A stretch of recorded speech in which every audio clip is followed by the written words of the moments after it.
اعوذ باللہ من الشیطان الرجیم بسم اللہ الرحمن الرحیم الحمدللہ رب العالمین الصلاۃ والسلام علی رسولہ الکریم وعلی اہل بیتہ الطیبین الطاہرین المعصومین اللہم صلی علی محمد وآل محمد۔ قرآن کریم میں جہاں شعراء کے بارے میں گفتگو کی ہے وہیں شعراء کی دو اقسام بیان کی ہیں۔ ایک وہ قسم ہے شعراء کی کہ جن کی پیروی گمراہ لوگ کرتے ہیں، اور وہیں ایک قسم وہ ہے شعراء کی جو اللہ پہ ایمان لاتے ہیں۔ اور اسی کے لیے قرآن نے عجیب انداز سے فرمایا کہ وَالشُّعْرَاءُ يَتَّبِعُهُمُ الْغَاوُونَ، کہ شعراء تو وہ ہیں کہ جن کی پیروی گمراہ لوگ کرتے ہیں۔ أَلَمْ تَرَ أَنَّهُمْ فِي كُلِّ وَادٍ يَهِيمُونَ، کہ اے حبیب آپ نہیں دیکھتے کہ یہ شعراء ہر وادی کے اندر ٹہل لگا رہے ہوتے ہیں، ہر وادی کے اندر گھوم رہے ہوتے ہیں۔ وَأَنَّهُمْ يَقُولُونَ مَا لَا يَفْعَلُونَ، اور یہ وہ باتیں کہتے ہیں جس پہ خود بھی عمل نہیں کرتے، یعنی ایک اس قسم کی کیفیت بیان کی جا رہی ہے شعراء کی۔ لیکن اس کے بعد دوسری قسم پہ خدا آیا کہ إِلَّا الَّذِينَ آمَنُوا وَعَمِلُوا الصَّالِحَاتِ وَذَكَرُوا اللَّهَ كَثِيرًا، سوائے ان لوگوں کے کہ جو ایمان لے کے آتے ہیں، جو نیک اعمال انجام دیتے ہیں، وَذَكَرُوا اللَّهَ كَثِيرًا، اور اللہ کا کثیر ذکر کرتے ہیں۔ یعنی قرآن کی روح سے شعراء کی دو اقسام ہیں، ایک وہ کہ جن کی پیروی نہیں کرنی، لیکن ایک وہ ہے کہ جن کی پیروی کرنی ہے بلکہ نمونہ بھی بن سکتے ہیں۔ اسی سلسلے میں جس گفتگو کرنے کا ارادہ کیا وہ امام حسین کے لیے کہے جانے والے اشعار اور ان شعراء کی اہمیت کیا ہے۔ دو روایات ہیں جو آپ کے سامنے پیش کرنے کا ارادہ کیا کہ جس میں اندازہ ہوتا ہے کہ یہ جو امام حسین کے لیے کہنے والا شاعر ہے، امام حسین کے غم میں اشعار کہنے والا ہے، یہ ان شعراء کے مقابل میں نہیں ہے، اور یہ ان شعراء کے صف میں کھڑا نہیں کیا جائے گا کہ جو شعراء کی قرآن مذمت کرتا ہے۔ اور کس انداز سے روایت ہے چھٹے امام سے، امام جعفر صادق علیہ الصلوۃ والسلام کیا فرماتے ہیں کہ من انشد فی الحسین بیت شعر، کہ دیکھو جو بھی امام حسین کے لیے شعر کا ایک بیت کا ہے، یعنی دو مصرے کا ہے، فبقا او ابقا عشرہ، اور اس کہنے کے بعد خود بھی گریہ کرے اور جب لوگوں کو یہ سنائے تو 10 لوگوں کو گریہ کرائے، تو فلہ ولہم جنہ، تو نتیجہ یہ ہوگا کہ خود کا اپنے لیے اور جن لوگوں کو یہ گریہ کرا رہا ہے ان سب کے لیے جنت واجب ہو جائے گی۔ اس کے بعد فرماتے ہیں کہ ممن انشد فی الحسین بیتا فبکا وابکا تسعا، کہ جو امام حسین کے غم میں، امام حسین کی مصیبت میں شعر کہے اور اس کے بعد خود بھی گریہ کرے اور 9 لوگوں کو گریہ کرائے، تو فلہ ولہم الجنہ، تو اس کے لیے بھی جنت واجب ہے، اور ان 9 لوگوں کے لیے جن کو یہ گریہ کرا رہے ہیں ان کے اوپر بھی جنت ہے۔ روایت بیان کرتی ہے کہ امام ایک ایک کر کے تعداد کم کرتے رہے، پہلے 10 بیان کیا، پھر 9، پھر 7، پھر 8، اس طریقے سے کرتے کرتے یہاں تک اس مقام پہ آئے کہ من انشد فی الحسین بیتا فبقا، جو امام حسین کے لیے شعر کہے امام حسین کے غم میں اور اس کے بعد خود گریہ کرے، کسی کو رلائے نہیں، صرف اپنا شعر پڑھے اور گریہ کرے۔ اور راوی کہتا ہے وَعَذَنُّهُ قَالَ أَوْ تَبَاكَ، کہ راوی کہتا ہے کہ مجھے ایسا گمان ہوا کہ امام نے کہا کہ خود گریہ کرے، اور اگر گریہ نہیں آتا تو امام حسین کے گریے کے جیسی شکل بنائے، کوشش کرے اپنے اوپر اس کیفیت کو طاری کرنے کی،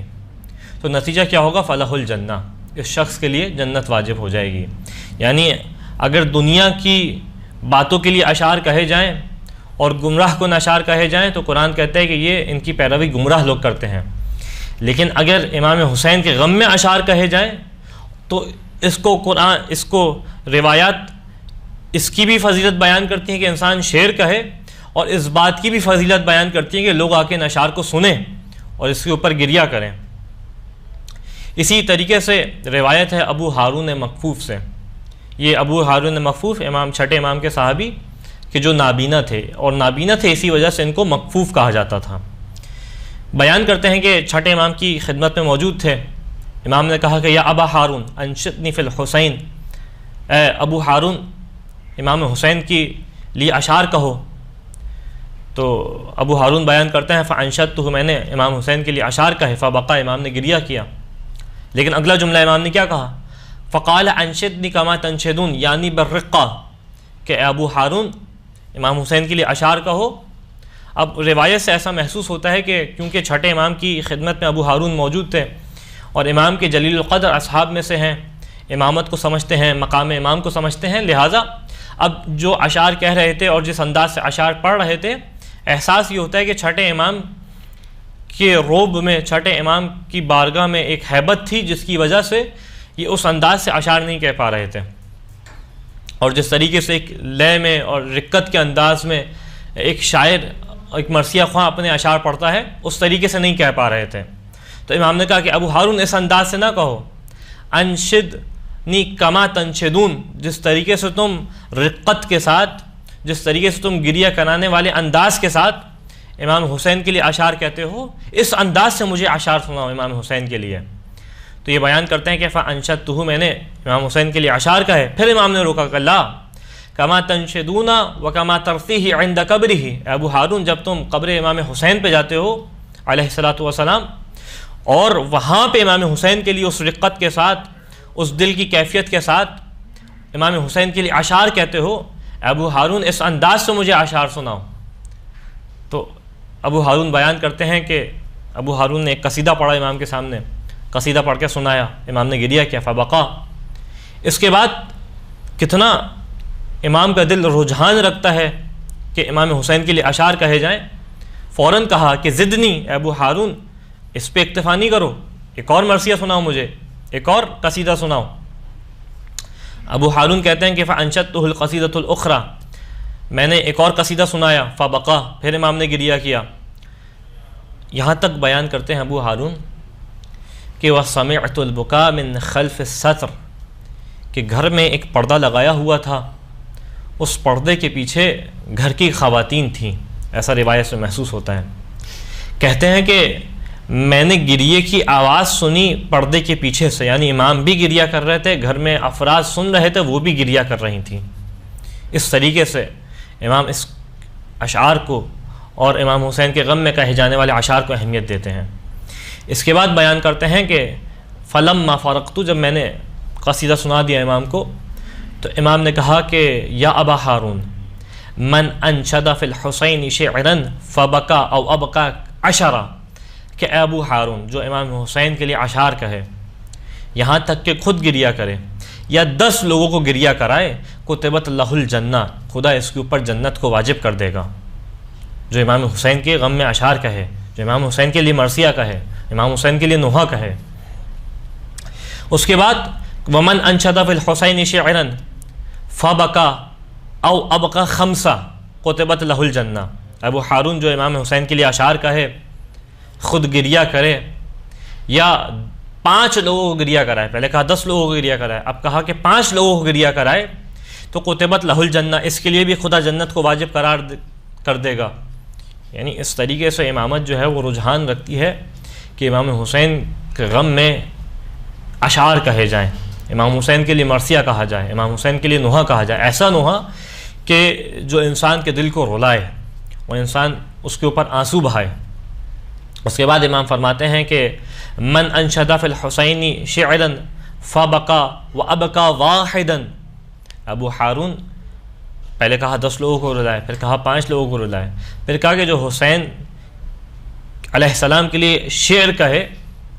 اور یہاں تک کہ خود روئے اور ایک فرد کو رلائے، ایک بندے کو رلائے، کتبت لہم الجنہ، ان دونوں کے لیے خدا جنت کو واجب قرار دے گا۔ اس کے بعد فرماتے ہیں کہ من ذکر الحسین عندہ، کہ جس کے سامنے آقا حسین کا تذکرہ کیا جائے، فخرج من عینہ من الدموع مقدار جناح الذباب، اور نتیجہ یہ ہو کہ جب اس کے سامنے آقا حسین کی مصیبت کا ذکر کیا جائے تو اس کی آنکھوں سے مکھی کے پر کے برابر آنسو آ جائیں، مکھی کے پر کے برابر۔ نتیجہ کیا ہوگا؟ کانا ثوابہ علی اللہ، اس کا ثواب اللہ کے اوپر ہوگا اور اللہ اس کے ثواب کا ذمہ دار ہے۔ وَلَمْ يَرْضَ لَهُ بِدُونِ الْجَنَّةِ، اور کیونکہ اس کا ثواب اللہ کے اوپر ہے تو اللہ اس کے لیے بغیر جنت کے راضی نہیں ہوگا، یعنی جب تک اس کو جنت نہ عطا کر دے اللہ راضی نہیں ہوگا۔ خداوند متعال سے دعا ہے کہ پالنے والے ہمیں توفیق عطا فرما، امام حسین علیہ السلام کے غم میں، آپ کی مصیبت میں ہم بھی اشعار کہیں اور اس غم کی کیفیت کے ساتھ مرثیہ کہیں. اور اے پالنے والے تجھ سے دعا ہے ایام عزا میں زیادہ سے زیادہ امام کے اوپر غریہ کرنے کی توفیق عطا فرما. وآخر الدعوان الحمد للہ رب العالمین.